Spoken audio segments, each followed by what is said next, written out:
बच्चों last lecture में हमने बात करी थी सिंगल इनहेरिटेंस की, और हमने देखा था कि भाई अगर हम किसी बेस क्लास को पब्लिकली इनहेरिट करते हैं तो क्या क्या चीज़ें होंगी।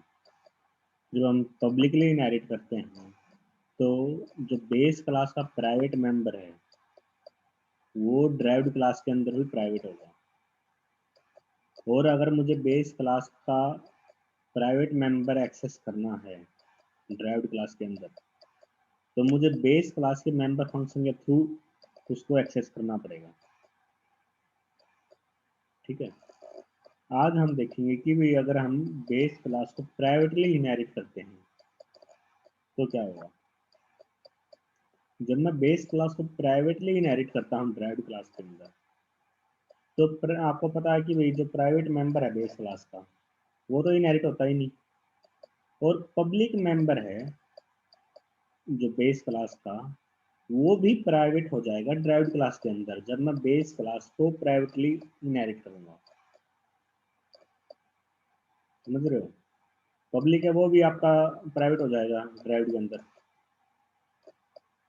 और मुझे अगर एक्सेस करना है पब्लिक मेंबर भी बेस क्लास का तो वो भी मैं इसके मेंबर फंक्शन के थ्रू ही एक्सेस कर पाऊंगा। चलो देखते हैं इसका ये एग्जांपल।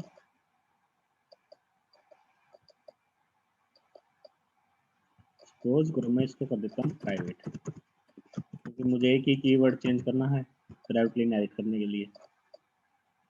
अब देखो, इससे पहले मैंने क्या किया था, जो ये पब्लिक था तो जो बेस क्लास है, बेस क्लास का जो मेंबर है एक तो है प्राइवेट ए पब्लिक बी। जब मैं इसको पब्लिकली इनहेरिट कर रहा था तो मैं डायरेक्ट बाहर इस जो ड्राइव क्लास का ऑब्जेक्ट है उसकी हेल्प से मैं ये जो पब्लिक मेंबर था उसको यूज कर सकता था, क्योंकि ये पब्लिकली इनहेरिट हुआ इसके अंदर, है ना। लेकिन अब मैंने इसको प्राइवेट कर दिया है। अगर मैं इसको अब रन करने की कोशिश करूंगा तो देखो ये क्या रिजल्ट देगा।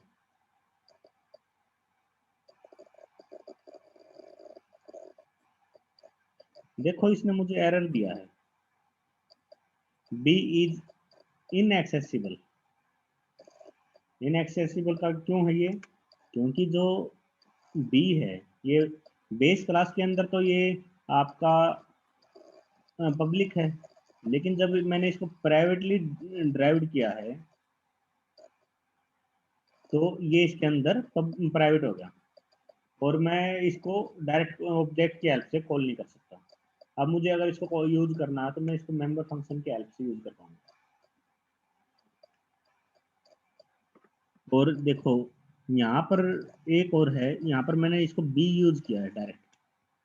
देखो अगर मैं इसको थोड़ा सा प्रोग्राम चेंज करता हूँ, मैं इस लाइन को उठा देता हूँ।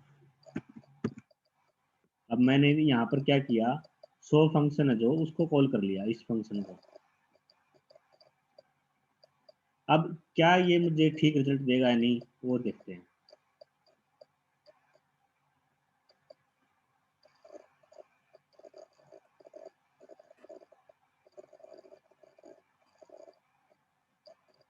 इसने मुझे रिजल्ट दिया बी की वैल्यू 30 20, जो ऊपर हमने बी की वैल्यू दे रखी है, सी की वैल्यू दे दी इसने 30, और 10 इसने प्रिंट करवा दिया डिस्प्ले से यहाँ से। गेट ए मैंने कॉल किया हुआ है तो इसने इसका जो रिजल्ट था वो यहाँ पर अपना डिस्प्ले करा दिया। तो आपको अगर डिफरेंस समझ में आया क्या था डिफरेंस, जब हमने इसको प्राइवेटली इनहेरिट किया है तो बेस क्लास के पब्लिक मेंबर भी प्राइवेट हो गए हैं ड्राइव्ड के अंदर। अगर मुझे बेस क्लास के जो मेंबर है उनको यूज करना है, मैं डायरेक्ट ऑब्जेक्ट की हेल्प से नहीं कर सकता उनको यूज, क्योंकि वो प्राइवेट है। उनको यूज करना तो मुझे मेंबर फंक्शन की हेल्प से ही यूज करना पड़ेगा। अब मैंने यहाँ पर इसको डायरेक्ट बी को यूज कर लिया, इससे पहले वाले केस में मैं उसको ऑब्जेक्ट की हेल्प से यूज कर रहा था, बी की वैल्यू चेंज कर सकता था, लेकिन अब नहीं कर सकता मैं ये, क्योंकि अब बी है जो बी मेरा प्राइवेट है। क्योंकि मैंने उसको प्राइवेटली इनहेरिट किया। बेशक वो पब्लिक सेक्शन के अंदर डिक्लेयर है बेस क्लास के, लेकिन वो अब ड्राइव्ड क्लास के अंदर वो प्राइवेट है।